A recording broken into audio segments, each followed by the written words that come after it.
Nitrogen का जैविक स्थिरीकरण। नाइट्रोजन का जैविक स्थिरीकरण, बायोलॉजिकल नाइट्रोजन फिक्सेशन के बारे में पढ़ेंगे।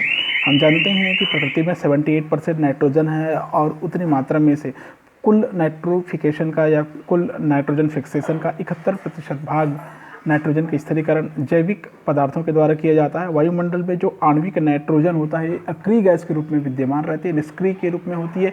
ये नाइट्रोजन सूक्ष्मजीव के द्वारा मृदा में स्थिर कर ली जाती है, पौधों को उपलब्ध होती है। जब यह नाइट्रोजन जैविक कोशिकाओं के द्वारा स्थिरीकृत की जाती है तब इसे जैविक नाइट्रोजन स्थिरीकरण के नाम से जाना जाता है। तो नाइट्रोजन का जैविक स्थिरीकरण को 3 समूह में बांटते हैं। स्वपोषी जीव, स्वपोषी जीव में वायवी, ब्लू ग्रीन एल्गी आता है। अवायवी में क्रोमेशियम और रोडोस्पाइरिलम जीवाणु आते हैं। विषमपोषी में कुछ वायवी जीवाणु में एजोटोबैक्टर और अवायवी में क्लस्ट्रिडियम। सहजीवी में राइजोबियम, लेग्यूमिनोसेरम आता है। ठीक है, फिर भी नाइट्रोजन स्थिरीकरण की प्रक्रिया को हम 2 प्रकार के सूक्ष्म जीवों के द्वारा पूर्ण होती है ऐसा मानते हैं। एक होता है असहजीवी जीवाणु, दूसरा होता है सहजीवी जीवाणु।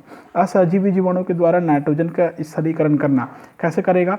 कुछ सूक्ष्म जीव मृदा में स्वतंत्र रूप से रहकर नाइट्रोजन का स्थिरीकरण या यौगिकीकरण करते हैं।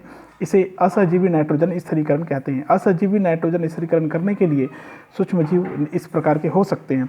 स्वतंत्र या मुक्त जीवी नाइट्रोजन स्थिरीकारक जीवाणु एजोटोबैक्टर और बीजी रिंकिया। मुक्त जीवी अवायवी नाइट्रोजन स्थिरीकारक जीवाणु के रूप में क्लस्ट्रिडियम। मुक्त जीवी प्रकाश संश्लेषी जीवाणु के रूप में आपको मिलेगा क्लोरोबियम। मुक्त जीवी प्रकाश रसायन संश्लेषी के रूप में मिलेगा डिसल्फो वाइब्रियो और थायोबैसिलस। हेट्रोसिस्ट युक्त शैवाल और साइनो जीवाणु के रूप में मिलेंगे नास्टाक और एनाबिना। मुक्त जीवी कवक के रूप में होंगे पिलोलेरिया और ईस्ट। ठीक है, तो ये हो गया जैविक नाइट्रोजन का स्थिरीकरण में असहजीवी नाइट्रोजन का स्थिरीकरण। अब आता है सहजीवी जैविक नाइट्रोजन स्थिरीकरण कैसे होता है। कई जीवाणु ऐसे होते हैं जो साइनो जीवाणु और कवक अन्य पौधों के साथ मिलकर सहजीवी रूप से वायुमंडलीय नाइट्रोजन का स्थिरीकरण कर लेते हैं। सजीवी नाइट्रोजन स्थिरीकरण जो जीवाणु होते हैं वो अधिकतर लेग्यूमिनोसी कुल के जो पौधे होते हैं उनकी जड़ में जो गांठ पाई जाती है वहाँ पर सजीवी के रूप में रहता है। नाम है राइजोबियम लेग्यूमिनोसेरम। ठीक है, पौधे के साथ सहजीवी जीवन व्यतीत करता है। यहाँ पर जो जीवाणु होते हैं वो वायुमंडल की नाइट्रोजन का स्थिरीकरण करके उसे पौधों को उपलब्ध कराता है और इसके बदले में वह पौधों से पोषण प्राप्त करता रहता है। इसलिए सहजीवी जीवन हो गया, दोनों को फायदा हो रहा है, नुकसान किसी को नहीं हो रहा है।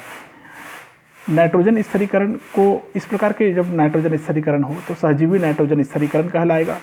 ठीक है, इसके कुछ उदाहरण हैं। लेग्यूमिनस जो पौधों की ग्रंथि मूल होती है जैसे चना, मटर, मूंग, उड़द, अरहर, राइजोबियम नामक जीवाणु पाया जाता है। कैजुराइना, अल्नस आदि पौधों की ग्रंथि मूलों में प्रैंकिया नामक सहजीवी जीवाणु पाया जाता है।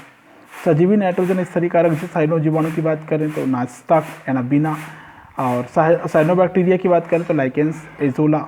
जलीय फड़ने की बात करें साल्विनिया, एंथोसिरोस और साइकस की कोरेलाइट जड़ों में सजीवी जीवाणु पाए जाते हैं। सजीवी नाइट्रोजन स्थिरीकारक कवक भी होते हैं जैसे राइजोपोगॉन। यह कवक पाइनस की जड़ के साथ एक सह संबंध स्थापित करके कवक मूल माइकोराइजा का निर्माण करती है। कवक मूल किसे कहते हैं? जो बड़े प्लांट होते हैं उनकी जड़ में कवक को उगाना माइकोराइजा कवक मूल कहलाता है।